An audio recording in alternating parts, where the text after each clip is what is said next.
GT Pro Series was released on November 19th, 2006. One of 9 exclusive launch titles for the Nintendo Wii and one of 3 exclusive launch titles published by Ubisoft. I had never heard of GT Pro Series before writing this review, which was shocking to me because as the Nintendo Wii's biggest, bestest, fattest, and loneliest fan, I thought I knew about every exclusive that had ever released for the Nintendo Wii. But here was a launch title that I just completely missed somehow. This was actually a very exciting discovery for me, like finding forgotten treasure. But it turns out there's a very good reason I'd never heard of GT Pro Series, and that's because it sucks. GT Pro Series was the 6th and final game in the GT Racing series, which was a series of portable racing simulators for the Game Boy Color and Game Boy Advance.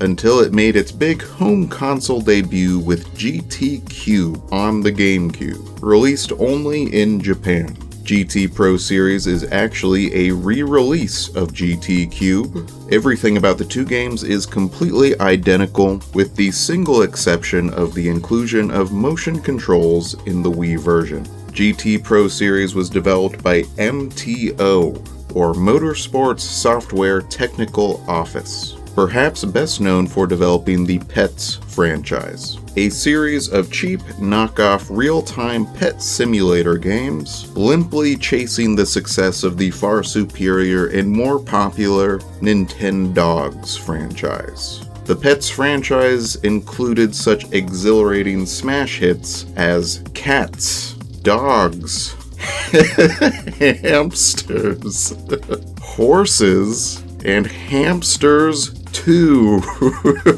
Oh my gosh. They're having a birthday party. Oh goodness. Ugh. From this squalid pedigree, you may already be able to divine that GT Pro Series isn't very good.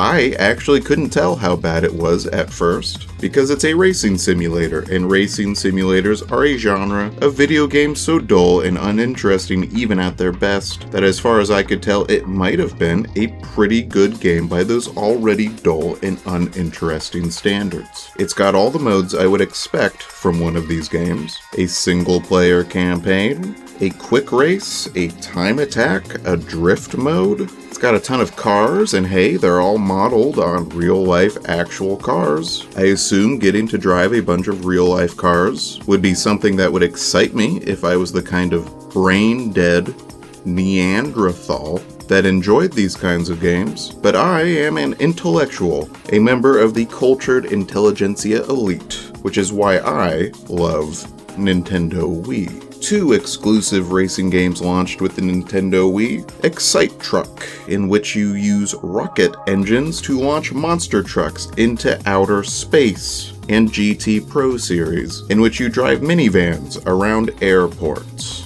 Even if GT Pro Series was a good representative of the racing sim genre, I can't fathom why anyone would choose to drive a golf cart when they could be driving a speed racer rocket car. There's a style of racing here that is obviously fun, and there's another that is unmistakably ordinary. And GT Pro Series somehow manages to be even duller than the average racing sim. The rewards you receive for completing tournaments in this game are pathetic and hilarious. For getting first place in this tournament, I received a new filter. Yippee! For this one, I got an exhaust steel. Woohoo! Then a CPU street. And finally, this tournament's reward was reclining seats. You can't even see into the interior of the cars. Why would I want this? For this tournament, I received a new car. So I thought, cool, I'll try out my brand new car. But after I selected it, I discovered that I wasn't allowed to use my new car for any of the tournaments. The game rewarded me with a car I couldn't even use, which is really funny to me, and evidence of how little thought the developers put into the game. The races are bonkers short sometimes. This race lasted for 47 seconds. I'll play the whole thing for you so you can see that I'm not making this up.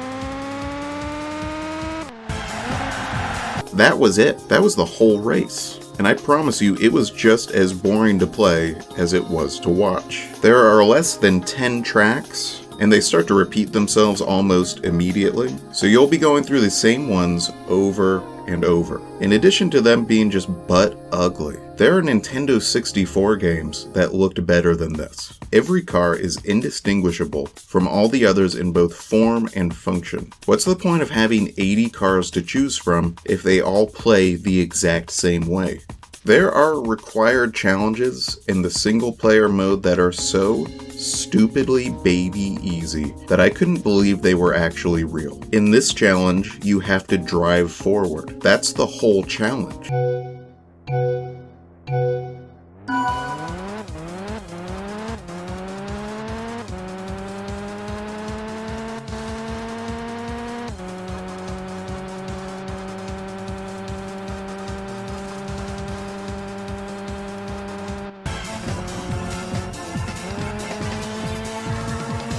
In this challenge, you make a single right turn. These aren't even the first challenges in the game. You have to play for at least an hour just to reach the drive forward and take a single right turn challenges. This is so freaking stupid I can't even make a joke about it. This is like challenging me to eat an entire extra large tub of Breakstone brand cottage cheese in one sitting. That is child's play to a man of my dairy consumption capacity. That's not a challenge for me. I was gonna do it anyway and hate myself afterwards. To give the game some credit, when I got into the higher difficulties and the AI actually started putting up a fight and I had to play more carefully to make sure I was drifting into the turns at just the right time and angle to get the best time, I did start to have some fun.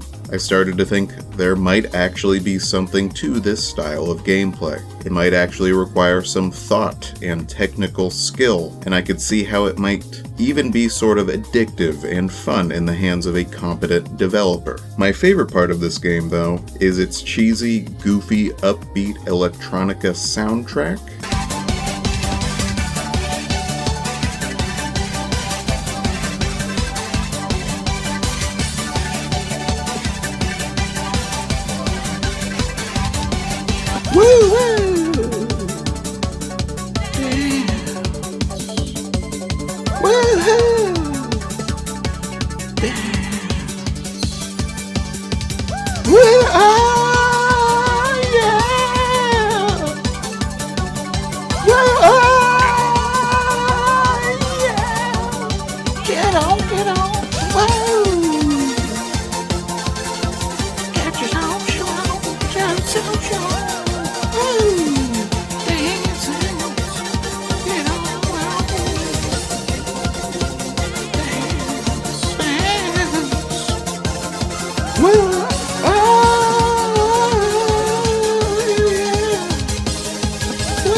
time.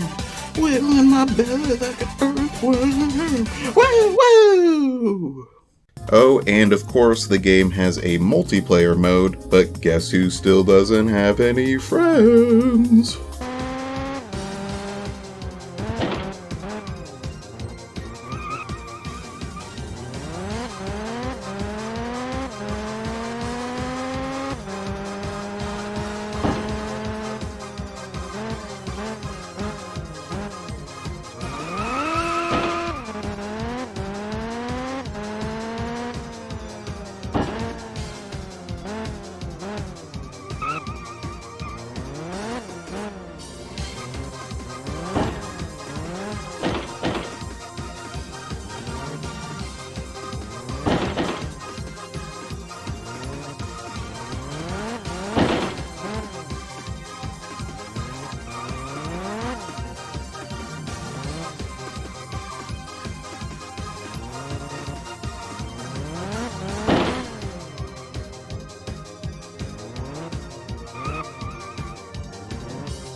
Oh yeah.